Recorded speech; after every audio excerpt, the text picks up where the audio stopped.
నమస్కారం.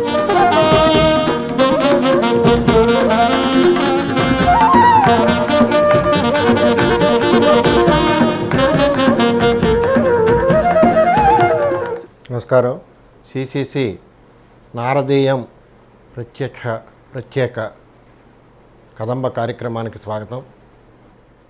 మనందరికీ తెలుసు, మనం దేవి నవరాత్రి ఉత్సవాలకి సమీపించాం. రాజమహేంద్రవరంలో దేవీ చౌక్లో జరిగే నవరాత్రి ఉత్సవాలంటే 90 ఏళ్ల చరిత్రలో మైసూర్ తర్వాత మళ్ళీ రాజమహేంద్రవరానికి అంతటి పేరు ప్రఖ్యాతులు గడించిన ఉత్సవాలు అవి. మైసూర్లో అయితే అది రాజవైభవంతో గజవైభవంతో జరుగుతాయి. ఇక్కడది సాంస్కృతిక వైభవం, ఆధ్యాత్మిక పూజా వైభవం, ఈ రెండు రాజమహేంద్రవరానికి పెట్టింది పేరు. దేవి నవరాత్రి ఉత్సవాల్లో రాజమహేంద్రవరంలో గడిచిన 87 సంవత్సరాలుగా దేవీ చౌక్ రాజమహేంద్రవరం ఉత్సవాలకి ఎంతో ప్రాతినిధ్యం తీసుకొచ్చారు. ఆ ప్రాంత ముఖ్యంగా చెప్పాలంటే వర్తక ప్రముఖులందరూ కూడా ఉత్సవ కమిటీగా ఏర్పడి ఈ ఉత్సవాల్ని అవిచ్ఛిన్నంగా నిర్విరామంగా చక్కగా సాగిస్తూ వచ్చారు. ఇవి మొదలైన ఒక 10 ఏళ్లకి మనకి నాటి ఎమ్మెల్యే బత్తుల మల్లికార్జునరావు గారు, అంటే ఎవరికి తెలియకపోవచ్చు కానీ చంటి గారు అంటారు అందరూ, బత్తుల చంటి గారు, ఆయన ఆధ్వర్యంలో 30 ఏళ్ల పాటు మరింత వైభవంగా జరిగాయి. ఆ వైభవాన్ని అలా కంటిన్యూ చేస్తుంటే గత 20 ఏళ్ళుగా వారి అబ్బాయి దేవి నవరాత్రి ఉత్సవ పందేళ్ల మొత్తం కార్యక్రమాన్ని తనే స్వీకరించి మనందరికీ సుపరిచితులైన రాజేశ్వరరావు, డెకరేషన్స్ రాజేశ్వరరావుగా పేరొందిన బత్తుల రాజేశ్వరరావు, రాజాగా పిలువబడే రాజా, అలాగే ఉత్సవ కమిటీ అధ్యక్షులుగా వారున్నారు. కమిటీకి కార్యదర్శిగా శ్రీ పడాల సూర్యకోటేశ్వరరావు గారు ఉన్నారు. వీరిద్దరితోనూ మనం మాట్లాడదాం. ఎందుకంటే ఇప్పుడున్న ఈ కరోనా నేపథ్యంలో అన్ని ఆంక్షలో ఉన్న పరిస్థితుల్లో ఈ వైభవంగా జరిగే ఉత్సవాల్ని తీర్థకళతో జరిగే, పేరుకి దేవి నవరాత్రి ఉత్సవాలు 10 రోజులే కానీ 15 నుంచి 20 రోజుల పాటు తీర్థకళ ఉండేది. అంత కళతోటి వేలాది మంది ప్రతినిత్యం దర్శనం చేసుకుంటూ ఉండేవారు. ప్రతిరోజు వేలాది పూజలు జరుగుతూ ఉండేవి అమ్మవారికి. ఇప్పుడు వాటిని ఎలా మారుస్తున్నారు, ఎలా జరుగుతున్నాయి, ఉత్సవ ఏర్పాట్లు ఎలా ఉన్నాయనేది మాట్లాడుకుందాం. రాజేశ్వరరావు చెప్పండి, ఇప్పుడున్న కరోనా ఆంక్షల పరిస్థితుల్లో ఉత్సవాలకి ఏ విధంగా ప్లాన్ చేస్తున్నారు? నమస్కారం. దేవీ చౌక్ దేవి అమ్మవారి నవరాత్రి ఉత్సవాలు 86 సంవత్సరాల నుంచి దేదీప్యమానంగా జరుగుతూ వచ్చాయి. ఈ సంవత్సరం ఏమిటంటే కొంచెం కోవిడ్ కారణంగా కొంచెం నిరాడంబరంగా చేయడానికి నిర్ణయించుకున్నాం. పూర్వం మా పెద్దలు 1934లో బొత్తుల కామరాజు గారు, బొత్తుల మునయ్య గారు దీన్ని స్థాపించారు. దాని తర్వాత మా తండ్రి గారైన బొత్తుల మల్లికార్జునరావు గారు మైసూరు తర్వాత మైసూరులాగా దీన్ని స్థాపించారు. ఇక్కడ ఉత్సవాలు జరుగుతుంటే చుట్టుపక్కల 4 మూలల నుంచి జనం వచ్చి దీన్ని తిలకించడానికి ప్రత్యేకంగా వచ్చేవారు. విద్యుత్ అలంకరణ కానీ, ఈ సాంస్కృతిక కార్యక్రమాలు కానీ, ఈ పౌరాణిక డ్రామాలు కానీ, ఇవన్నీ పెట్టిన పేరు దేవీ చౌక్. దేవీ చౌక్లో ఒకసారి నటిస్తే వాళ్ళు రాష్ట్రమంతా కూడా దేదీప్యమానంగా కార్యక్రమాలు చేసుకోవచ్చని ఆ యాక్టర్లందరూ ఊహించేవారు. ఇక్కడికి ఎస్వి రంగారావు గారు, రాజ్ సులోచన గారు, జగ్గయ్య గారు, మొత్తం సినీ కళాకారులు చాలామంది కూడా గతించిన ప్రెసిడెంట్ గారైన బత్తుల మల్లికార్జున గారి హయాంలో వీళ్ళందరూ కూడా దేవీ చౌక్ని సందర్శించి దేవీ చౌక్లో పాల్గొన్న నటీనటులు వీళ్ళందరూ.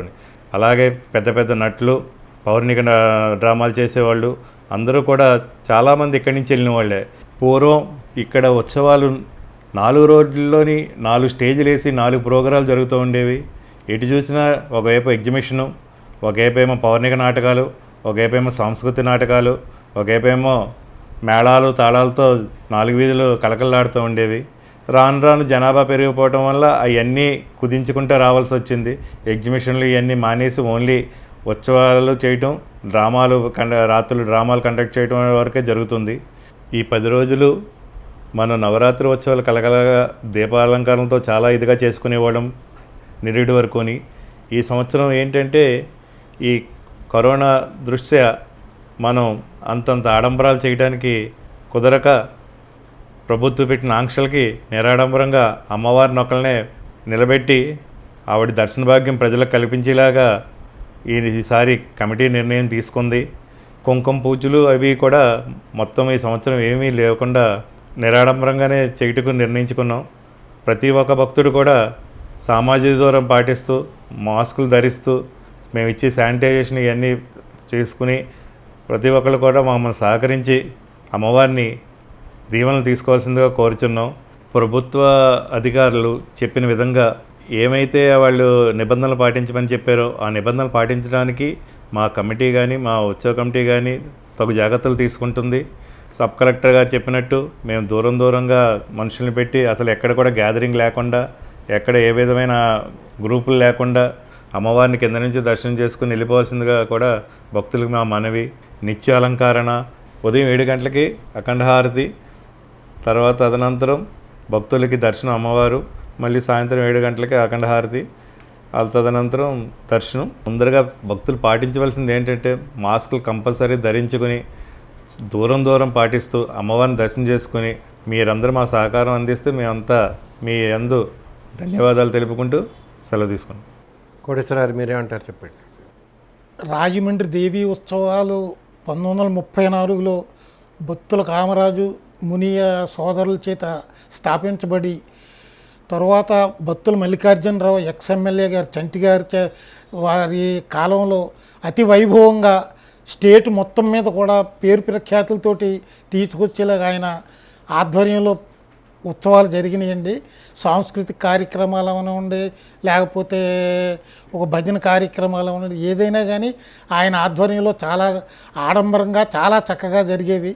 అదే స్ఫూర్తితోటి ఆయన తర్వాత వచ్చిన కమిటీ ప్రెసిడెంట్లు సెక్రటరీలు అందరూ కూడా అదే స్ఫూర్తిని కొనసాగిస్తూ ఈ 86 సంవత్సరాలు నిర్విఘ్నంగా సాగిస్తూ వచ్చి ఈ 87వ సంవత్సరంలో అనుకోకుండా కోవిడ్ రూపంలో ఒక రకమైన ఆపద వచ్చింది. ఈ ఆపద టైంలో అమ్మవారిని ఎలాగా ఆ భక్తులందరికీ కూడా దర్శనార్థం ఎలాగా నిలబెట్టాలి, ఎలా చెయ్యాలి అని చెప్పేసి మా ప్రభుత్వాధికారులతోటి అందరితో కూడా నిత్యం సంభాషిస్తూ వారి పర్మిషన్లతోటి అమ్మవారికి చిన్న స్టేజీ ఒకటి వేసి అమ్మవారిని ప్రజల దర్శనార్థం ఉంచడానికని చెప్పేసి నిర్ణయించుకుంటున్నాం. కుంకుమ పూజలని కానీ సాంస్కృతిక కార్యక్రమాలని కానీ ఇలాంటివి ఏమీ కూడా మేము చేయడానికి సాహసించట్లేదు ఇప్పుడున్న పరిస్థితుల్లో. అలాగే గవర్నమెంట్ వారు ఇచ్చిన గైడ్ లైన్స్ ప్రకారం కోవిడ్ నిబంధనలను తూచా తప్పకుండా సోషల్ డిస్టెన్స్ అవనివ్వండి, శానిటైజేషన్ అవ్వండి, ఇవన్నీ కూడా అన్నీ కూడా చేసుకుంటూ వస్తూ ఈ ఉత్సవాలని సక్సెస్ఫుల్గా చేస్తామని చెప్పేసి చెప్తున్నామండి. విన్నారు కదా, ఇప్పుడున్న పరిస్థితుల్లో ఏం చేయాలో అంత సంక్షిప్త సంబంధంగా చాలా తక్కువ ఏర్పాట్లతోటి, ఇంతకు ముందులా విస్తృత ఏర్పాట్లు చేయడానికి అవకాశం లేదు కనుక తక్కువ ఏర్పాట్లతోటి అమ్మవారిని నిలబెట్టలేదు అనే మాట లేకుండా ఉండడం కోసం అలాగే అలా చేస్తున్నారన్నమాటే కానీ అన్ని జాగ్రత్తలు తీసుకుంటూ అందరికీ దర్శన భాగ్యం కలిగించే ఏర్పాట్లు మాత్రం స్పెసిఫిక్గా ప్రత్యేకంగా చేస్తున్నారు. ఆ ఏర్పాట్లు ఉంటే దర్శన భాగ్యం ఉంటుంది. అయితే ఇంతకుముందులా తీర్థకళ సాంస్కృతిక కార్యక్రమాలు వైభవోపేతంగా దేదీప్యమానంగా వెలిగే కనువిందు వెలుగు చూపించే మనందరికీ ఆ లైటింగ్ ఏర్పాట్లు ఇవన్నీ లేకపోవచ్చు, కానీ ఎక్కువైనవన్నీ ఉంటాయి. కానీ దేవి నవరాత్రులు, దేవి ఉత్సవాలు రాజమండ్రి అంటే ఎలా ఉంటుందో ఒకసారి మనం చూడాలి కదా. అందుకే చూడండి, ఇంతకుముందు ఎంత అద్భుతంగా జరిగావో కాసేపు ఆ దృశ్యాలు చూడండి.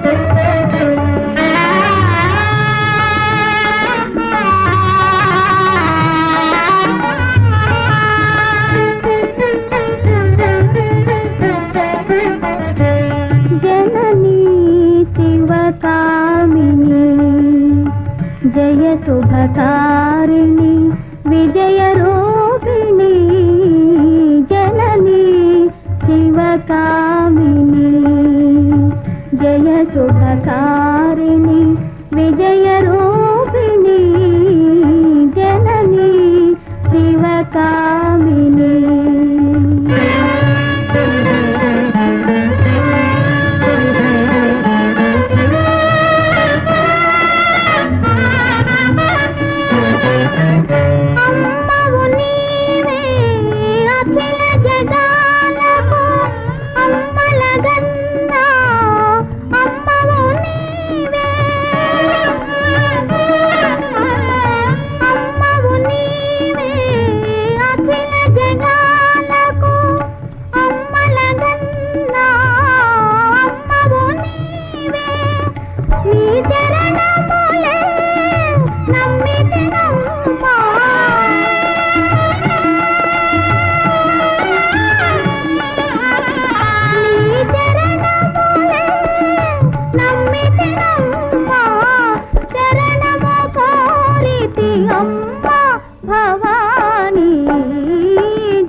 శివానంద చరిత మహాకనక దుర్గా విజయ కనక దుర్గా పరాశక్తి లలిత శివానంద చరిత శివంకరి శుభంకరి పూర్ణచంద్ర కళాధరి బ్రహ్మ విష్ణు మహేశ్వరుల సృష్టించిన మూల శక్తి అష్టాదశ పీఠాలను అధిష్ఠించు ఆదిశక్తి మహాకనక దుర్గా విజయ కనక దుర్గా పరాశక్తి లలిత శివానంద చరిత మహాకనక దుర్గా విజయ కనక దుర్గా పరాశక్తి లలిత శివానంద చరిత మహాకనక దుర్గా విజయ కనక దుర్గా పరాశక్తి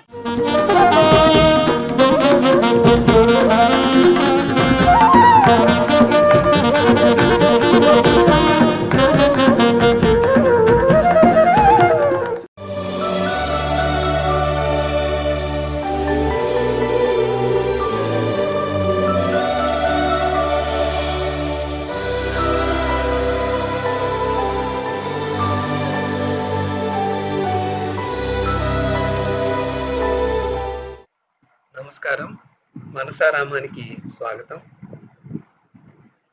ఈరోజు ఒక చిన్న కథ చెప్తాను.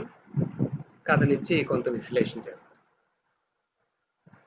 మామూలుగా మనకి సైన్సు, మత విశ్వాసాలు రెండింటికి మధ్య ఎప్పుడు కూడా సంఘర్షణ జరుగుతుంది.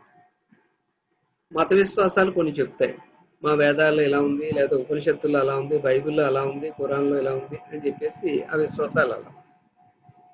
సైన్స్ నమ్ముకున్న వాళ్ళైతే మీ మతాలు అలా ఉంటే మాకేంటిట, నిరూపించండి, వేదాల్లో రైళ్ళు గీళ్ళు ఉన్నాయంటే మేము ఎందుకు నమ్మాలి అనేటటువంటి పరిస్థితిలో సైన్స్ నమ్మేవాడు ఉంటారు. ఇటు సైన్స్ నమ్ముతా కూడా సైన్స్ వల్ల మనకు ఉపకారం జరుగుతుంది, రెండో పక్క మన మత విశ్వాసాలు పెద్దలు చెప్పినవి అవి నమ్ముతాం. ప్రత్యక్షంగా చూసేవి, ప్రత్యక్ష ప్రమాణం కళ్ళ ముందు కనపడుతుంది, నమ్మాలి.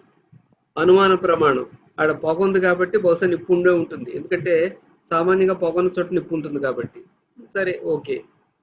కానీ మాకు పెద్దలు ఋషులు ఇలా చెప్పారు, లేకపోతే అది అలా చెప్పారు అనేటటువంటిదేమో శాస్త్రం ఒప్పుకోదు, దానికి నిరూపణ కావాలంటుంది, మళ్ళీ మళ్ళీ ప్రయోగాలు చేయాలి. ఈ సైన్స్ అనేటటువంటిది ఎప్పుడు కూడా ఎలా ఉంటుందంటే అబ్జర్వేషన్ వల్ల, ఆ అబ్జర్వేషన్స్ అన్ని జాగ్రత్తగా నోట్ చేసుకోవడం, దాన్ని మళ్ళీ మళ్ళీ అదే పరిస్థితిని మళ్ళీ కల్పించడం ద్వారా అదే రిజల్ట్స్ వస్తున్నాయా లేదా, అన్ని చోట్ల వస్తున్నాయా లేదా, దాన్ని బట్టి మనం ప్రెడిక్ట్ చేయగలవా లేదా అనేటటువంటి దానికి సైన్స్ ఉపకరిస్తుంది. అందుకని మనం ఇటు మన యొక్క పెద్దలు చెప్పినటువంటి సాంప్రదాయాన్ని, ఇటు సైన్స్ని కూడా గౌరవించేటటువంటి పరిస్థితి. కాకపోతే సైన్స్ అనేటటువంటిది ఎప్పుడు కూడా ఫిక్స్డ్గా ఉండదు. సైన్స్ ఎలా ఉంటుందంటే అలాగ గ్రాడ్యువల్గా డెవలప్ అవుకుంటూ, అంటే ఒకప్పుడు ఉన్న సైన్స్ నాలెడ్జ్ అది క్రమేణా మారుతుంటుంది, అంటే పరిస్థితులు బట్టి మారిపోతుంటుంది. మీకు ఒక కథ చెప్తాను. ఒకప్పుడు అంటే ఒక 100 ఏళ్ల నాడు ఓ డాక్టర్ గారు. అప్పట్లో డాక్టర్లు వైద్యాలు పద్ధతులు ఉన్నాయి కానీ మరీ అంత సిస్టమేటిక్గా ఇలా చేయాలి అలా చేయాలి అనేటటువంటిది, అవి నిర్దిష్టంగా ఇంత రిజల్ట్స్ వస్తాయి అనేటటువంటి మరీ అంత డెవలప్ అవ్వలేదు. కానీ ప్రతిదీ కూడా ఏదైనా సరే ఒక పద్ధతి ప్రయోగించడం, దానివల్ల పేషెంట్కి అపకారం జరగకుండా చూడటం, అవసరమైతే తమ మీదే ప్రయోగించుకోవడం, ఇలాంటివి కూడా చేసేటటువంటి రోజులు అన్నమాట. ఒకరోజు ఒక పేషెంట్, ఆయన ఒక టైలర్ గారు, ఆయన డాక్టర్ గారి దగ్గరికి వచ్చారు. పరీక్ష చేసి చూస్తే ఆయనకి కడుపులో క్యాన్సర్ ఉంది, ప్యాంక్రియాస్ సంబంధించిన క్యాన్సరు, కొంచెం ప్రమాదకరమైన స్థితిలోనే ఉంది. అప్పుడు ఆ కాలంలో ఉన్నటువంటి ఔషధాలన్నీ ఇవ్వడం మొదలుపెట్టాడు. కానీ కొన్నాళ్ళు గడిచింది, ఇంకేం లాభం లేదు, అయిపోయే స్టేజ్ వచ్చేసింది అని డాక్టర్ గారికి అర్థమైంది. ఇంకా ఏముంది, 4-5 రోజుల్లో చనిపోతాడు అనేటప్పటికీ, సామాన్యంగా ఎవరైనా చనిపోతారు అనేటప్పటికీ ఒక సామాన్యంగా ఒక సెంటిమెంట్లు అడిగి, ఓ మరణశిక్ష విధించబడేటప్పుడు వాడికి కూడా అంటారు ఏంటంటే, నీ కోరిక ఏదైనా ఉంటే చెప్పుకో, లేకపోతే నీకు ఏం తినాలందో చెప్పుకో అన్నట్టుగా. అలాగే డాక్టర్ గారు కూడా, నీకు తిండిలో బాగా ఇష్టమైనటువంటి తిండి ఏమిటో అని చెప్పేసి అడుగుతారు. అడిగితే టైలర్ గారు, నాకు చికెన్ ఫ్రై అంటే చాలా ఇష్టం అండి. అలాగా, సరే నీకు చికెన్ ఫ్రై చాలా బాగా పనిచేస్తుందో నీ వ్యాధికి, ఈ రోజు నుంచి నువ్వు 3 పూట్ల కూడా చికెన్ ఫ్రై తిను. అంటే ఏమిటి, ఎలాగా పోతాడు కదా పాపం, పోయే ముందు ఏదో ఆనందంగా చికెన్ ఫ్రై తినిపోతాడు అని అనుకుంటాడు. ఆ తర్వాత కొన్నాళ్ళు పోయిన తర్వాత ఓ రోజు డాక్టర్ గారు అబ్బాయి కొత్త బట్టలు తొడుక్కుని వస్తాడు. చాలా బాగా కుట్టాడురా ఎవరో కానీ, మంచి ఫ్యాషన్గా కుట్టాడు అని అడుగుతారు డాక్టర్ గారు. అడిగితే ఏముంది, మన రామారావు కుట్టాడు. రామారావా? రామారావు చనిపోయాడు కదా. రామారావు చనిపోవడం ఏంటి, శుభ్రంగా ఉన్నాడు, ఆ, మామూలుగానే బట్టలు ఎప్పుడులాగా కుడుతున్నాడు అని చెప్పి డాక్టర్ గారికి చాలా ఆశ్చర్యం వేసింది. ఇదేంటి, చనిపోతాడు అనుకున్నాడు బతికే ఉన్నాడా అని చెప్పేసి గబగబా ఆ టైలర్ గారి షాప్ దగ్గరికి వెళ్తాడు. వెళ్తే నిజంగానే చాలా బాగున్నాడు. రాగానే డాక్టర్ గారిని చూడగానే కాళ్ళ మీద పడిపోయినంత పని చేసి, అయ్యా మీరు చేసినటువంటి ట్రీట్మెంట్ మామూలు ట్రీట్మెంట్ కాదు, హాయిగా మీరు చెప్పినట్టుగా 3 పూట్ల కూడా చికెన్ ఫ్రై తిన్నానండి. 3 రోజుల్లో మొత్తం అంత లక్షణాలన్నీ తగ్గిపోయినాయి. వద్దాం అనుకున్నానండి, కానీ బాగా ఈ పండుగ సీజన్ వీటి మూలం రాలేదు. మీ దగ్గరికి వచ్చి మీకు దండం పెట్టి మీకు ఏదైనా కొంచెం కృతజ్ఞతలు చెప్పుకుందాం అని అనుకుంటున్నాను. అప్పుడు పరీక్ష చేసి చూస్తే నిజంగానే చాలా ఆరోగ్యంగా ఉన్నాడు. అప్పుడు డాక్టర్ గారు తన నోట్బుక్లో రాసుకుంటారు, ప్యాంక్రియాటిక్ క్యాన్సర్స్కి చికెన్ ఫ్రై ట్రీట్మెంట్ అనేటువంటి అద్భుతంగా పనిచేస్తుంది. రోజు 3 పూట్ల చికెన్ ఫ్రై ఒక 3 రోజులు తినేటప్పటికి ప్యాంక్రియాటిక్ క్యాన్సర్స్ అన్నీ తగ్గిపోతాయి. అబ్జర్వేషన్ రాసుకున్నాడు. తర్వాత కొన్నాళ్ళు పోయాక ఈ డాక్టర్ గారికి ఒక క్షురకుడు ఆయన పేషెంట్గా వచ్చాడు. వస్తే చూస్తే ప్యాంక్రియాటిక్ క్యాన్సర్. అప్పుడు ఆయన మామూలుగా ముందు మామూలు మందులు ఇచ్చాడు, పనిచేయటం లేదు. అప్పుడు సరే మన ఉంది కదా పరమౌషధం, చూడు నువ్వు 3 పూట్ల చికెన్ ఫ్రై తిను, 3 రోజులు తిన్న తర్వాత నాకు కనపడు అని చెప్తాడు. చెప్పేటప్పటికి అలాగేనండి బాబాయ్, అయితే చికెన్ ఫ్రై తింటే తగ్గుద్ది అంటారా? తప్పకుండా తగ్గుతుంది. ఆ తర్వాత ఒక 3 రోజులు పోయాక ఓ రోజు కబురు వచ్చింది. ఏమనంటే ఈయన క్షురకుడు ఆయన మరణించాడని చెప్పేసి. వీళ్ళు చూస్తే నిజంగా పాపం ఆయన రాత్రి పోయారట. ఆ 3 రోజులు కూడా బాగా సఫర్ అవుతానే ఉన్నారట. కానీ వాళ్ళ ఆవిడ వాళ్ళు ఏడుస్తా చెప్పారు, చనిపోయాడండి, మీరు చెప్పినట్టే ఆ చికెన్ ఫ్రై కూడా 3 పూట్ల పెట్టించామండి, అయినా బతకలేదండి. అప్పుడు డాక్టర్ గారు తన నోట్బుక్లో రాసుకుంటారు, ఏమనంటే ప్యాంక్రియాటిక్ క్యాన్సర్లో టైలర్లకు అయినట్టయితే చికెన్ ఫ్రై ట్రీట్మెంట్ బాగా పనిచేస్తుంది, కానీ బార్బర్స్కి అయితే మాత్రం చికెన్ ఫ్రై ట్రీట్మెంట్ పనిచేయదు, బహుశా విషమించవచ్చు కూడా. అంటే ఏంటన్నమాట, ఇక్కడ మళ్ళీ ఇంకో అబ్జర్వేషన్ మారుతుంది. మనకి నోబెల్ ప్రైజ్ విషయంలో కూడా చూసినట్టయితే ఏదో ఒక డిస్కవరీ, సైంటిఫిక్ డిస్కవరీ ఒకటి చేస్తారు, దానికి నోబెల్ ప్రైజ్ ఇచ్చారు, అబ్బా అద్భుతం అని చెప్పేసి. కొన్నాళ్ళు పోయాక ఆ సిద్ధాంతం శుద్ధ తప్పు అని చెప్పేసి ఇంకో సైంటిఫిక్ ఒక ఎంక్వైరీ చేసి ఒక పరిశోధనతో నిరూపిస్తారు. నిరూపించేటప్పటికి వాళ్ళకి మళ్ళీ నోబెల్ ప్రైజ్ ఇస్తారు. ఈ విధంగా సైన్స్ అనేటటువంటి డైనమిక్గా డెవలప్ అవుతూ ఉంటుంటుంది. అందుకే ఇప్పుడు ఏమిటంటే ఏదో మా సైన్స్ మేము నమ్ము కూర్చుంటాం అనేటటువంటిది కాకుండా ప్రతిదీ ఓపెన్గా ఉండాలి, ప్రతిదీ ఓపెన్గా ఉండాలి, సైంటిఫిక్ ఎంక్వైరీ ఉండాలి. ఏదైనా సరే మరీ మూఢంగా దానివల్ల అపకారం జరుగుతుందని తెలిసి కూడా మూఢత్వంతో వెళ్ళిపోవడం అనేది చేయకూడదు. ఇప్పుడు ఉదాహరణకి ఏదో పసుపు రాసుకోవడం, గంధం రాసుకోవడం, దానివల్ల నష్టమేం లేదు కదా. పసుపు గంధం వాడుతుంటే తప్పేం లేదు. తర్వాత కొన్నాళ్ళకి కనిపెట్టబడ్డాయి ఇది దాంట్లో ఏదో యాంటీసెప్టిక్ గుణాలు ఉంటే ఉపయోగం అని చెప్పి మంచిది. అలా కాకుండా ఏదో మురుగు నీళ్ళలో 3 సార్లు మునగాలి, మునిగితే ఏదో జరుగుతుంది, దానివల్ల చాలా నష్టాలు ఉంటాయని మనకు తెలుసు, దానివల్ల ఎన్నో ఇన్ఫెక్షన్స్ రావచ్చు, చాలా బాధలు పడవచ్చు. అలాంటి వాటి విషయంలో మనం మూఢనమ్మకం అని చెప్పేసి పక్కన పెడతాం. అదే విధంగా ఏదైనా సరే ఒక వ్యాధి అవనివ్వండి, లేకపోతే ఏదైనా ఒక ఆచారం అవనివ్వండి, ఒక పక్క నుంచి పెద్దలు వాళ్ళ యొక్క అనుభవాన్ని మనం పరిగణలో తీసుకోవాలి. ఇటు ప్రతిదీ శాస్త్రీయ దృక్పథంతో చూడాలి. మనం చేసే అబ్జర్వేషన్స్ అనేటటువంటివి మన కళ్ళతో చూసేవి మనకి ఇప్పుడు నిజం.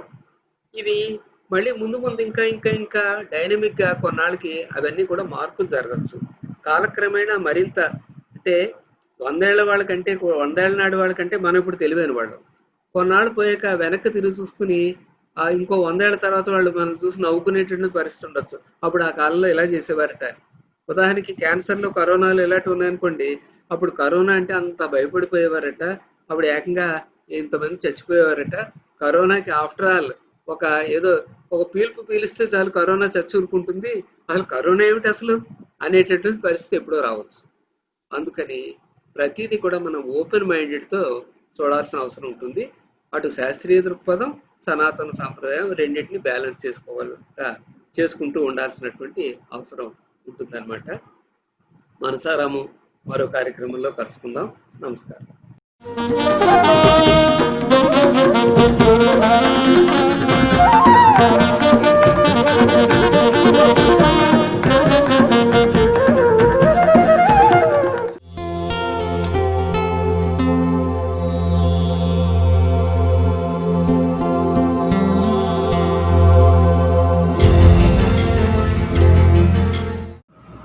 అందరికీ నమస్కారం. ఈ వారం మనం చలికాలం అంటే శిశిర ఋతువు, మన చర్మం మీద దాని ప్రభావం గురించి మాట్లాడుకుందాం. చలికాలంలో ఎలా ఉంటుంది? చల్లగా ఉంటుంది, చుట్టుపక్కల ఉన్న వాతావరణం, గాలిలో తేమ తగ్గిపోతుంది. ఇది అందరికీ తెలిసిందే. యాక్చువల్గా అందరికీ గమనించింది ఏంటంటే, ప్రతి సంవత్సరం పోయిన సంవత్సరంతో కంపేర్ చేస్తే ఆ ముందు సంవత్సరం అలా ఎవ్రీ ఇయర్ టెంపరేచర్స్ చాలా పెరిగిపోతున్నాయి గ్లోబల్ వార్మింగ్ వల్ల. సో పోయిన సంవత్సరం ఉన్నంత చలి మనకి లేదు. సో ఇప్పుడు స్వెటర్స్ కూడా వేసుకోవాల్సినంత అవసరం ఉండట్లేదు.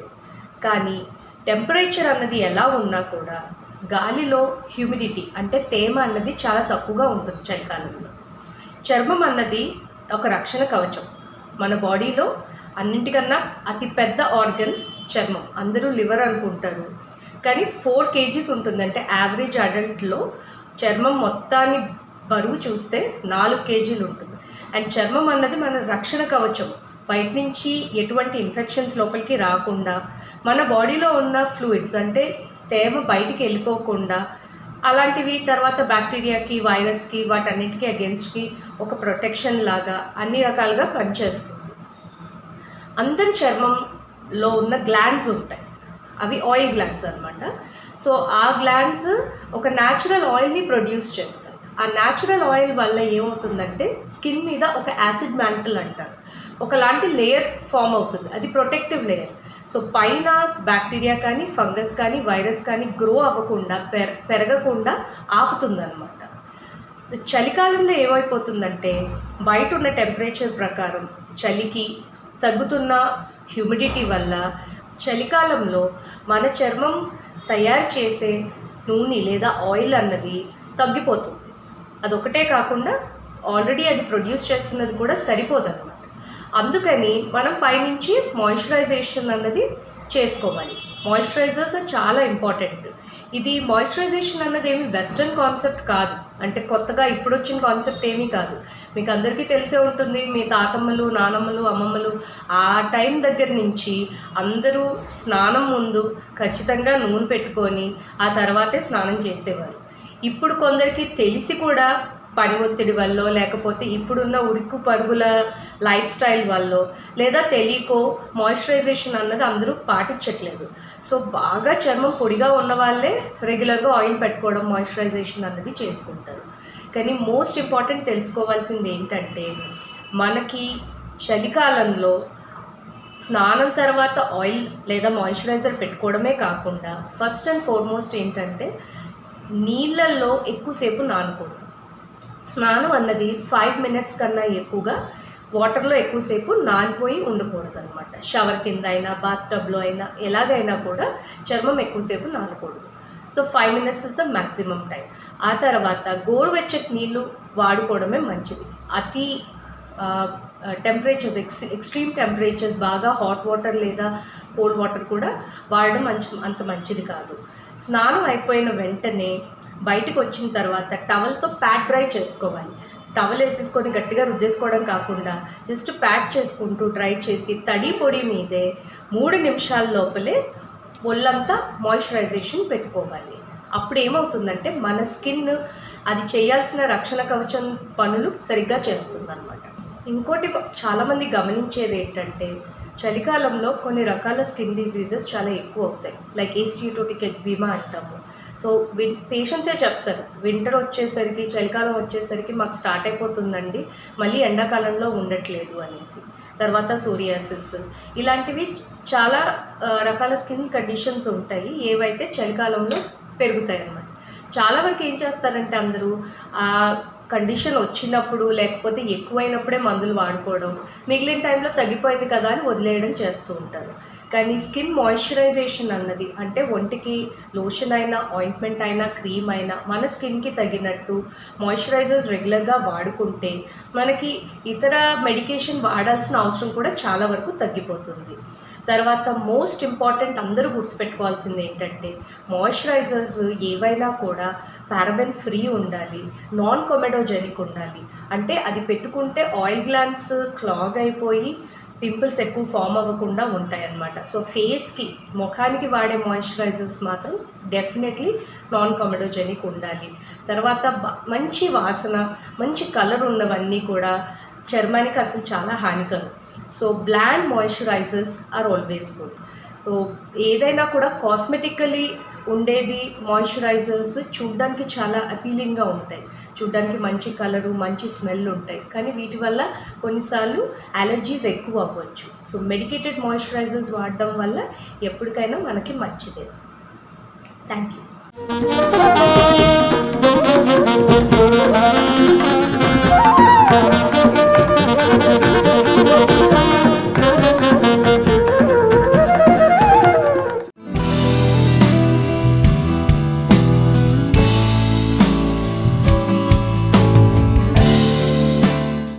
మనకు తెలుసు, తాజాగా భారతదేశంలో ఈ కరోనాకు సంబంధించిన వివరాలు కూడా వాస్తవాలు వెల్లడించడం లేదు. అక్కడ ఉన్న పరిస్థితి కంటే కూడా చెబుతున్నది చాలా తక్కువ చేసి చెప్తున్నారు అని వస్తుంది. నిజానికి చెప్పాలి అంటే ఇతర దేశాలు ఎలా విమర్శించారని అనుకోవడం కంటే కూడా మన జాగ్రత్త, దాంట్లో ఉన్న పాజిటివ్ సైన్ తీసుకుంటే, దాన్ని సానుకూల దృక్పథంతో తీసుకుంటే మరింత జాగ్రత్తగా ఉండడం చాలా అవసరం. అలా జాగ్రత్తగా ఉంటే మనకు ఉత్తరోత్తర వచ్చే సమస్యలు ఉండవు. అలాంటి సమస్యలు రాకుండా ఉండడం కోసం దాన్ని తీసుకోవాలి తప్ప, వాడు మా మీద ఏదో అన్నాడు అని చెప్పి వాడి మీద మళ్ళీ కౌంటర్ ఇవ్వడం కంటే కూడా దాన్ని సానుకూలంగా తీసుకోవడం. ఎందుకంటే అధిక జనాభా ఉన్న మన దేశంలో చైనా లాంటి మిలిటరీ వ్యవహారాలు, సైనిక వ్యవహారాల టైపు, మిలిటరీ వ్యవహారాల టైపు బలవంతపు వృద్ధుళ్ళు మన దేశంలో ఉండవు. కాబట్టి మనం జాగ్రత్తగా ఉండడానికి దాన్ని తీసుకోవడం మంచిది. ఇది తీసుకోవడం ఎంత అవసరం అన్నదానికి చిన్న ఉదాహరణ చెప్పుకుందాం. మన దేశ రాజధాని ఢిల్లీలో ఈ కరోనా వ్యాప్తి మళ్ళీ ఒకసారి తిరగబడుతుంటే సర్కారు స్పందించి చలనాలు రాయడం మొదలుపెట్టింది. మనకు తెలుసు కదా, చలనం అంటే పోలీసులు మాస్కులు లేని వాళ్ళకి, సామాజిక దూరం పాటించిన వాళ్ళకి, కరోనాకు సంబంధించిన నియమ నిబంధనలు ఉల్లంఘించిన వారికి ఫైన్లు వేసే కార్యక్రమం. ఇది మొదలు పెడితే మీకు తెలుసా, ఒక సెప్టెంబర్ నెలలోనే 2.5 లక్షల కేసులు ఢిల్లీలో నమోదు చేయాల్సి వచ్చింది. ఇవి కాక మనకు తెలుసు, రికమెండేషన్లతోటి వదిలిపించేసుకునే వాళ్ళు, తర్వాత ఆ పట్టుకున్న కానిస్టేబుల్ చేతిలోనో ఇంకొక అధికారి చేతిలోనో 4 రూపాయలు పెట్టి వెళ్ళిపోయేవాళ్ళు, ఇలాంటివి కూడా ఉంటాయి కదా. ఇవన్నీ మినహాయిస్తేనే అన్నీ వచ్చాయంటే దాదాపు 3.5 కోట్ల రూపాయలు, 500 రూపాయలు ఫైన్ వేసి 3.5 కోట్ల రూపాయల వరకు వచ్చింది, వసూలైంది. అంటే మనం ఉల్లంఘనలో ఎంత తీవ్రంగా ఉన్నాము. ఈ కేసులన్నింటినీ చూస్తే ఒక్క మాస్కులు పెట్టుకోకుండా తిరుగుతున్న వారే ఢిల్లీ నగరంలోనే లక్షల్లో కనబడుతున్నారు. మాస్కులు లేకుండా, మాస్క్ ఉండాలి, కంపల్సరీ పెట్టుకోవాలి బయటకు వచ్చినప్పుడు అని చెబితే మాస్క్ లేకుండా తిరిగేవాళ్ళు లక్షల్లో కనబడతారు. సామాజిక దూరం పాటించుకోకుండా తిరిగేవాళ్ళు వేలల్లో. ఒక్క 8 రోజుల వ్యవధిలో సెప్టెంబర్ 20 నుంచి సెప్టెంబర్ 28వ తారీఖు వరకు 8 రోజుల వ్యవధిలోనే మాస్క్ లేకుండా పట్టుకున్న వాళ్ళని 1.5 లక్ష మంది అయితే సామాజిక దూరం పాటించిన వాళ్ళు 27,000 మంది. ఇలాగా చాలా తీవ్రమైన వైలేషన్స్ని మనం వెళ్ళిపోతున్నాం, వైలేషన్స్లోకి. వాటి నుంచి దూరంగా ఉండి ఇది మనం ఎంత జాగ్రత్తగా ఉంటే అంత త్వరగా ఇది మన నుంచి వెళ్ళిపోతుంది. లేకపోతే ఇది మీరు వ్యాక్సిన్ వచ్చినా సరే ఇది మనతోనే ఉంటుంది. వ్యాక్సిన్ వస్తే జీరో అయిపోతుందని అనుకోవడానికి లేదు. వ్యాక్సిన్ వచ్చినంత మాత్రాన జీరో అయిపోదు. ఇలా మనం ఇవన్నీ జాగ్రత్తలు పాటించకపోతే అది మనతోనే సహజీవనం చేస్తుంది, కాపురం చేస్తుంది, ఏళ్ల తరబడి మనతో ఉంటుంది. ఇది ఈ మెలకువను మనం పాటించాలి అని చెప్తూ ఇది మనందరికీ ఉద్దేశించింది. సామాజిక దూరం పాటిద్దాం, మాస్కులు ధరిద్దాం, బయటకు వచ్చినప్పుడు వీలైనంత వరకు బయట తిరగకుండా ఉండడానికి ప్రయత్నిద్దాం.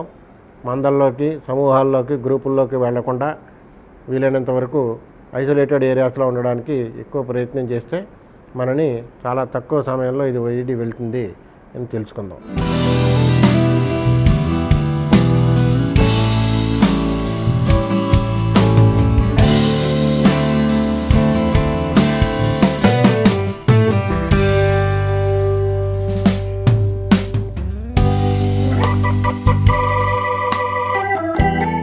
బహుశా ఈ 20 సంవత్సరం మానవులకే కాదు, ఏ జీవరాశికి అచ్చొచ్చినట్లేదు.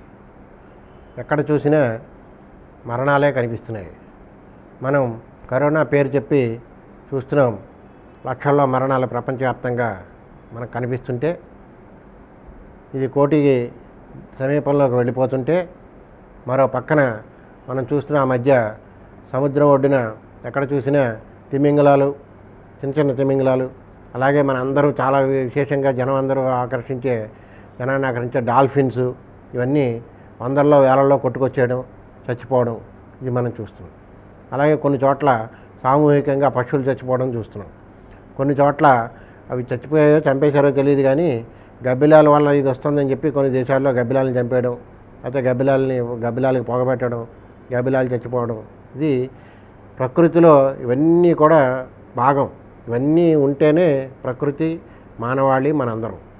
లేదు అది మనకి అవి వినాశనం, వాటికే కాదు మనకి కూడా అది వినాశకరమే.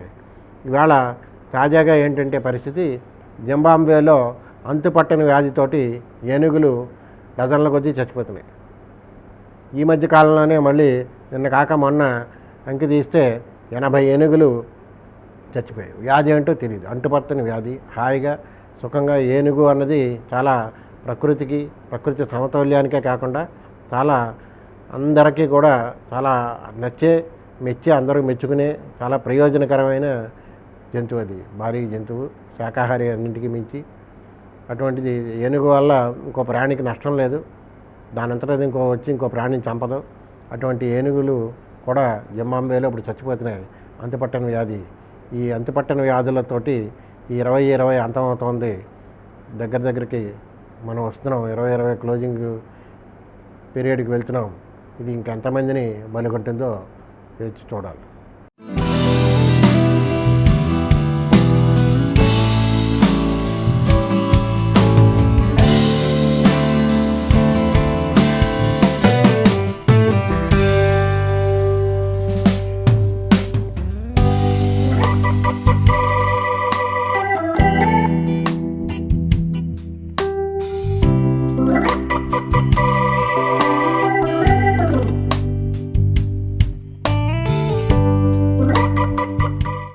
జపాన్ అనగానే మనందరికీ అన్ని విధాల ఆదర్శం అన్నట్టుగా భావిస్తాం. నిజమే, అన్ని విషయాల్లోనూ జపాన్ మనకు ఆదర్శమే. వాళ్ళు చాలా దుర్భరమైన పరిస్థితుల నుంచి, హిరోషిమా నాగసాకి బాంబు దాడి దగ్గర విధ్వంసం అయిపోయిన తర్వాత జీరోకి వెళ్ళిపోయిన దేశాన్ని అనంతకాలంలోనే వాళ్ళు మళ్ళీ చాలా శ్రమించి కష్టించి దేశభక్తితోటి ఆ దేశాన్ని ఇంత త్వరలో పైకి తీసుకొచ్చారు. నిజమే, అందుచేతే వాళ్ళ జీవన శైలి చాలా భిన్నంగా ఉంటుంది, వాళ్ళ ఆహారపు అలవాట్లు భిన్నంగా ఉంటాయి, వారి ఆలోచనలు కూడా భిన్నంగా ఉంటాయి. వాళ్ళ ఆలోచనలన్నీ కూడా సానుకూల దృక్పథంతో ఉంటాయి. వాళ్ళు ఒకవేళ సమ్మె చేయాల్సి వచ్చినా ఇంకో 10 గంటలు ఎక్కువ పనిచేసి సమ్మె చేస్తారు తప్ప ఉన్న పనిని ఎగ్గొట్టరు. ఆ విధంగా వాళ్ళు డెవలప్ చేసుకున్నారు దేశాన్ని, మనందరికీ తెలుసు. ఇవాళ 100 ఏళ్ళు నిండి 110, 120 ఏళ్ళలో కూడా హాయిగా బతుకుతున్న వాళ్ళు, సంపాదిస్తున్న వాళ్ళు, పనిచేస్తున్న వాళ్ళు మన జపాన్లో కనిపిస్తారు. ఇదంతా ఒక ఎత్తు అయితే, జపాన్లో ఇంకొక తెలియని విషయం, తెలుసుకోవాల్సిన విషయం కూడా ఏంటంటే, అక్కడ ఈ మధ్యకాలంలో సూసైడల్ టెండెన్సీ, ఆత్మహత్యలు చేసుకునే ఆ తీరు దారుణంగా పెరిగిపోతాం.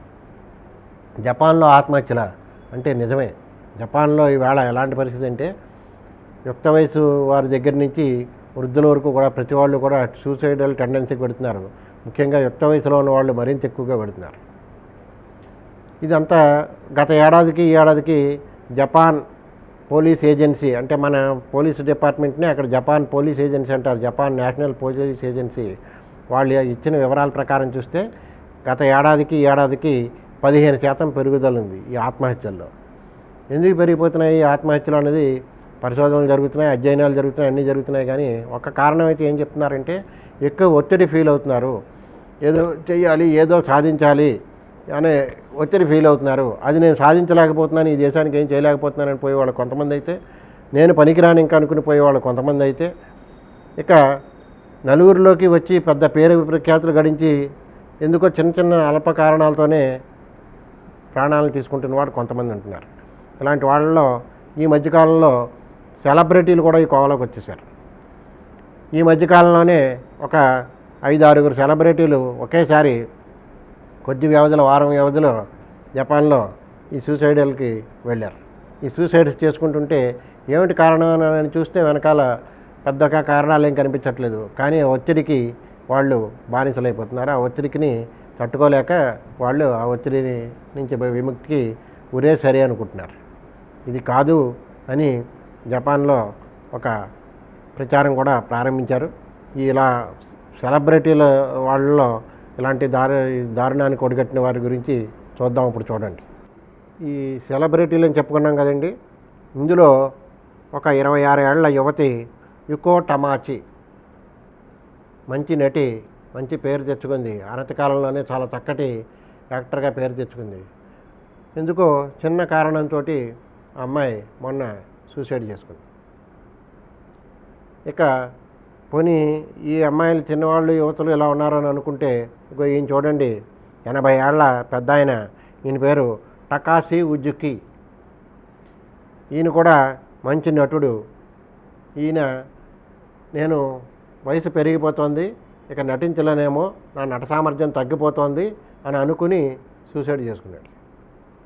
ఈయన కథ ఎలా ఉంటే, ఇంకొకటి హసకి మురానా, ఈవిడ చూడండి, ఈవిడ నెట్ఫ్లిక్స్లో ఈ వెబ్ సిరీస్లో మంచి నటిగా మంచి పేరు తెచ్చుకుంది. నెట్ఫ్లిక్స్ ఇవన్నీ ఉన్నాయి కదా, మనందరికీ తెలిసినదే కదా. ఈ హసకి మురానాకి వచ్చినది ఏమిటయ్యా అంటే, చాలా చక్కటి పేరు గడించి చాలా చక్కగా ముందుకు పెడుతున్న దశలో ఈవిడ్ని ఈ మనకి ఈ ఆధునిక లైఫ్ స్టైల్స్ అలవాటు పడిన వాళ్ళకి తెలుస్తాయి, మనలాంటి వాళ్ళకి తెలియకపోవచ్చు. కానీ ఈ ఇంటర్నెట్లో ఏడిపించారు ఈ అమ్మాయిని. దాన్ని ఆ ఇంటర్నెట్లో ఏడిపించడాన్ని body shaming or cyber bullying అంటారు. ఈ బాడీ షేమింగ్, సైబర్ బుల్లింగ్ అనే దానికి ఈ అమ్మాయి తట్టుకోలేక ఆవిడ సూసైడ్ చేసుకుంది. ఈ అమ్మాయి పేరు హసకి మురానా. ఇది అలాగే ఇంకో షేహషి నావా అనే 36 ఏళ్ల మరో యువతి కూడా ఇలాగే సూసైడ్ చేసుకుంది. వీళ్ళతో పాటు వీళ్ళే కాకుండా ఇంకా హసీ మురానా, అలాగే అరుబా మయూరా, ఇలా వీళ్ళందరూ చిన్న చిన్న వయసు వాళ్ళు స్వల్ప కారణాలతోటే ఆత్మహత్యలకు పాల్పడుతున్నారు. దీని నుంచి బయటపడేయడం ఎలాగా అని చెప్పి ఇవాళ ఈ సెలబ్రిటీలకు కూడా పాకిన ఈ ఆత్మహత్య ధోరణి నుంచి దేశాన్ని బయటపడేయడం ఎలాగా అని చెప్పి అక్కడ పెద్దలందరూ తలలు పట్టుకుంటున్నారు. ఇవి ఈనాటి విశేషాలు. మనం తెలుసుకోగోరితే ఇలాంటి ఎన్నో విశేషాలని మనం తెలుసుకోవచ్చు. అలా తెలుసుకోవడం వల్ల మనకు అవగాహన పెరుగుతుందనే ఉద్దేశంతో ఇలాంటి విషయ సేకరణ కూడా చేస్తున్నాం.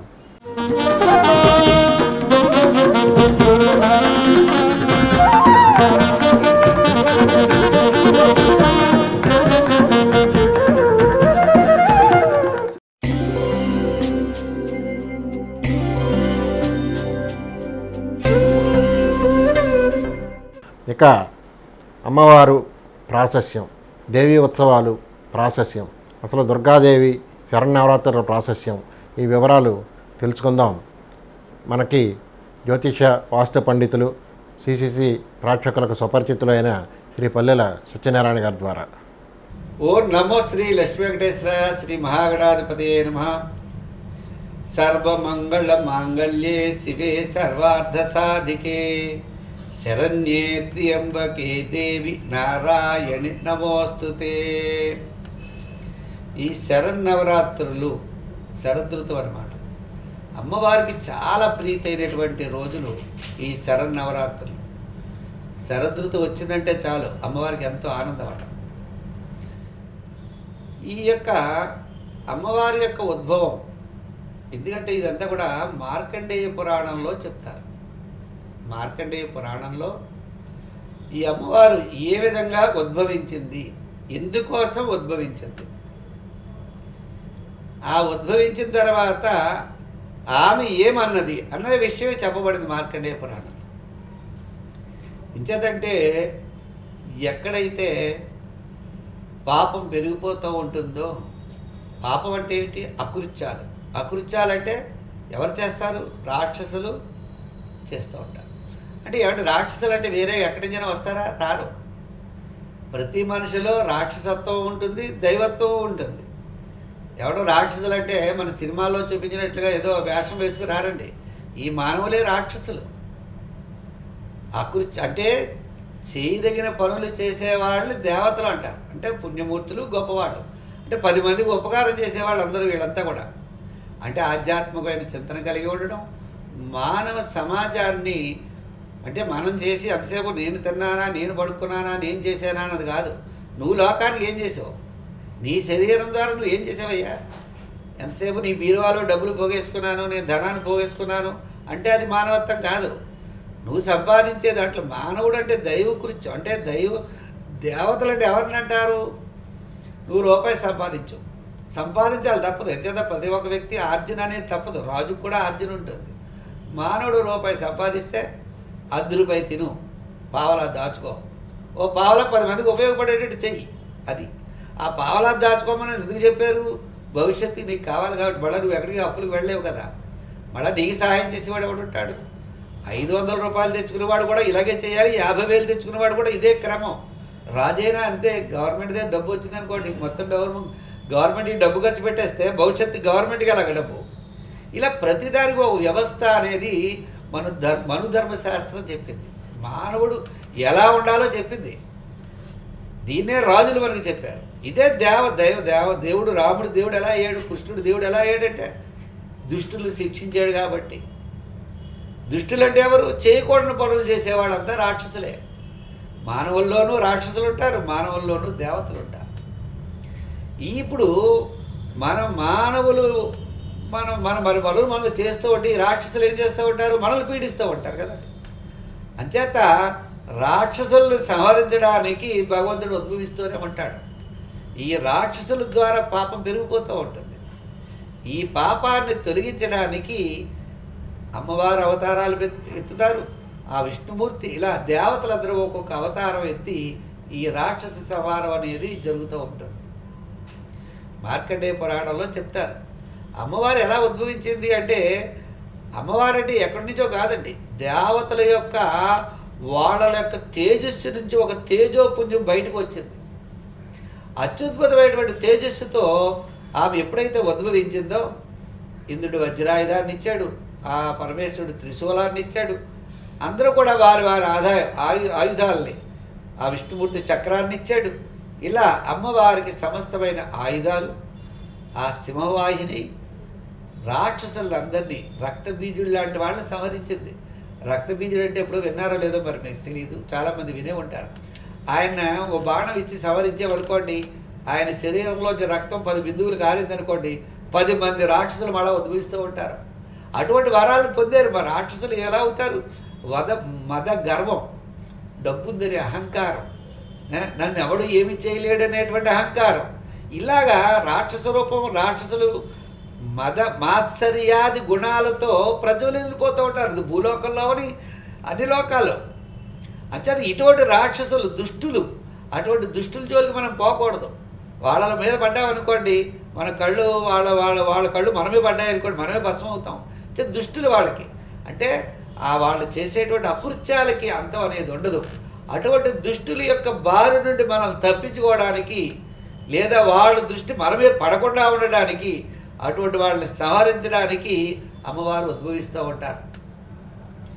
అమ్మవారు అలా ఉద్భవించి ఆ రక్తబీజుడు, శుంభుడు, నిశుంభుడు, మహిషాసురుడు లాంటి రాక్షసులందరినీ కూడా ఆమె సంహరించింది.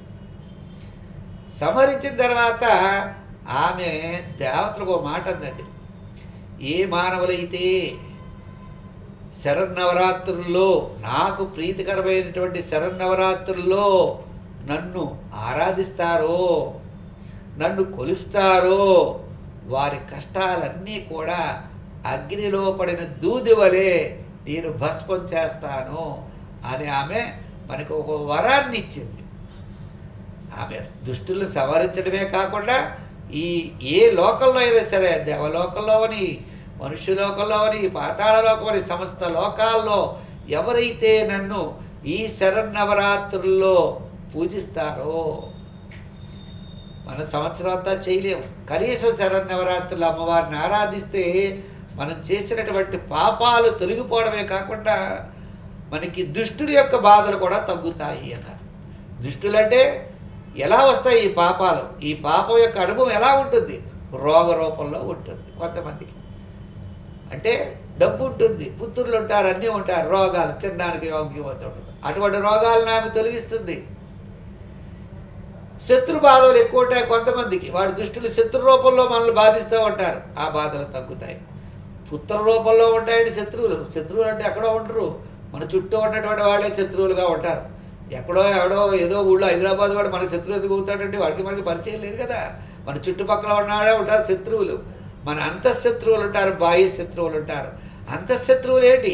కామము, క్రోధము, లోభము, మోహము, మదము, మాత్సర్యం, అహంకార, గర్వం, అంతటి గొప్పవాళ్ళు లేడనుకోవడం, నేను ఏం చేసినా చెల్లుతుంది అనుకోవడం. ఇవన్నీ కూడా అమ్మవారు మనల్ని తొలగించి మనకి సత్యాన్ని చూపిస్తుంది. మానవుడు సత్యాన్ని తెలుసుకోవాలి. ఆ సత్యం తెలుసుకుంటే ఒరే నీ ఆత్మ వేరు, నీ శరీరం వేరు. నీ ఆత్మ కూడా నువ్వు ఏం సంపాదించినా నీ పాపపుణ్యాలు నీ ఆత్మ కూడా వస్తాయి. ఈ శరీరం ఎక్కడే కోటిలింగాల పేటలోనే మనం తగలపెట్టేస్తారు కదండి. ఆ యొక్క కోటిలింగాల క్షేత్రం దగ్గర పెడితే అక్కడ శ్మశానంలో భస్మం అయిపోతుంది శరీరం. కానీ కూడా వచ్చేది ఆత్మ. ఇటువంటి ఆత్మ పుణ్యరూపమైనటువంటి ఆత్మతో వెళ్తే నీకు ఉత్తమమైనటువంటి జన్మ లభించి సంస్కారవంతుడివై పడతావు మరొక చోట. పాపాన్ని తీసుకెళ్తే దుర్మార్గుళ్ళ పడతావు. చేత పాపపుణ్యాలు అనేవి మనం అనుభవించాలి. కాబట్టి ఈ కలియుగంలో ఇప్పుడు మనకు తెలిసి జ్ఞానాద్వా అజ్ఞానాద్వాయాని పాపాని తాని సర్వాని వినశ్యంతి మహాదేవి. మహాకాళి, మహాలక్ష్మి, మహాసరస్వతి స్వరూపమైనటువంటి అమ్మవారు అంటే మహాకాళి అంటే కాళికా రూపంలో శత్రువుల్ని సంహరిస్తుంది. మహాలక్ష్మి సంపదల్ని ఇస్తుంది. మహాసరస్వతి జ్ఞానాన్ని ఇస్తుంది. అంచేత ఈ మూడు రూపాల్లో అమ్మవారు ఒకే రూపంలో ఉండి మనకి ఈ మూడింటిని ఇస్తుంది. బిడ్డను రక్షిస్తుంది, సంపదలిస్తుంది, జ్ఞానాన్ని ఇస్తుంది. ఇంతకన్నా మనకి ఏం కావాలి చెప్పండి? అటువంటి అమ్మవారి యొక్క అనుగ్రహం అష్టమ్యాం నవమ్యాం చ ఏ మానవ మాం కీర్తయంతి. అష్టమి నాడు కానీ నవమి నాడు కానీ ఏ మానవులైతే మనల్ని కీర్తిస్తారో వారి యొక్క సమస్తమైన దుఃఖాల్ని పోగొడతాను. మరి ఎవరి కీర్తించడం అంటే మనం పాపాలు చేస్తూ కీర్తించడం కాదండి. అమ్మా నేను చేశానో తెలియక చేసినా తెలిసి చేసినా ఆ పాపాలన్నీ నన్ను తొలగించు, ఇటుపైన నేను సన్మార్గంలో నడుస్తాను.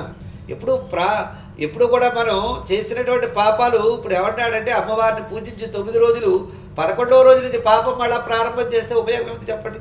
అంచేత అమ్మ నన్ను పాప మార్గాన్ని నన్ను వెళ్ళవకో, సన్మార్గంలో నడిపించు అని అమ్మ యొక్క చెయ్యి పట్టుకుంటే అమ్మ మనల్ని సన్మార్గంలో నడిపించి ఉత్తమ భారతీయుడుగా, ఉత్తమ పురుషుడుగా నిన్ను తీర్చిదిద్దుతుంది అమ్మ. అమ్మవారు మనకి ఓర్నామ ఆ అక్షరాలు నేర్పుతుంది. ఏ అక్షరాలు? జ్ఞానం అనే అక్షరాలు నేర్పుతుంది. అంచేత సరస్వతి మాత కావని, లక్ష్మీ మాత కావని, దుర్గామాత కావని ఆవిడని కాపాడుతుంది. కాబట్టి ఆమె త్రిరూపాల్లో ఉంటుందన్నారు. ఈ కలియుగంలో దుర్గాదేవిగా ఉంటుంది అన్నారు. ఎంచేత దుర్గాదేవి యొక్క అనుగ్రహం ఉంటే అన్నింటా విజయం సాధించగలం. మనం ఆ గ్రహం బాగోలేదు, ఈ గ్రహం బాగోలేదు, రాహు బాగోలేదు, గురుడు బాగోలేదు, శుక్రుడు బాగోలేదు అనుకుంటూ ఉంటాం. అది కాదు. ఆ గ్రహాలు పక్కన పెట్టండి. ఈవిని పూజిస్తే అన్ని గ్రహాలు సర్వే గ్రహ అనుకూల స్థానేషు వర్తంతే. ఆ అన్ని గ్రహాలు మనకు అనుకూలిస్తాయి. సమస్త దేవతలు అనుకూలిస్తారు. నాకు జాతకం తెలియదని కానీ, లేకపోతే జాతకంలో ఏ గ్రహం ఎక్కడుందో తెలియదు కానీ ఈ మాటలొద్దు. నువ్వు అమ్మవారిని నమ్ముకో, తప్పకుండా ఫలితం వస్తుంది. ఇటువంటి మహద్ అవకాశాన్ని మనం వదిలిపెట్టుకోకూడదు. నిత్యం సన్నిహితో మృత్యు కర్తవ్యో ధర్మ సంగ్రహ. నీ యొక్క మృత్యు నీ వెంటే ఉంటుంది. మనం పోస్ట్ చూసేటప్పటికి, ఫేస్బుక్ చేసేటప్పటికి అసురుని వాళ్ళు కనబడుతుంది. నేను మన కళ్ళెదురు తిరుగుతున్నాడు, ఈవేళ వాడు ఫోటోకి దండేసేస్తున్నాం. చూసారా, మన మిత్రులే, మనకు తెలిసిన వాళ్ళు అయ్యో అనుకుంటున్నాం. మరి ఎవరైనా ఈ మహమ్మారి వస్తుందని మనం అనుకున్నామా? అనుకోలేదు. మృత్యు వస్తుంది అనుకున్నామా? అనుకోలేదు. ఎంతమంది అకారణంగా మరణిస్తున్నారో చూడండి. అంచేత ఒరే నీ మృత్యు నీ వెంటే ఉందిరా, ఎప్పుడు వచ్చే సంవత్సరం చేద్దాం, తర్వాత చేద్దాం అనుకోవద్దు. నీకు ఇప్పుడు సంకల్పం కలగాలి. ఇప్పుడు అమ్మవారి యొక్క అనుగ్రహం ఉంటే ఏ భూత ప్రేత పిశాచాదులు కానీ, ఏ విధమైన అనారోగ్యాలు కానీ, అకాల మరణాలు కానీ సంభవించవు. సదా అమ్మవారి యొక్క మనకు ఆశీస్సులు, అమ్మవారి యొక్క అనుగ్రహం తప్పకుండా ఈ మానవాళ్ళకి అందరికీ ఉంటుందని చెప్తూ సర్వే జనా సుఖినో భవంతు. స్వస్తి.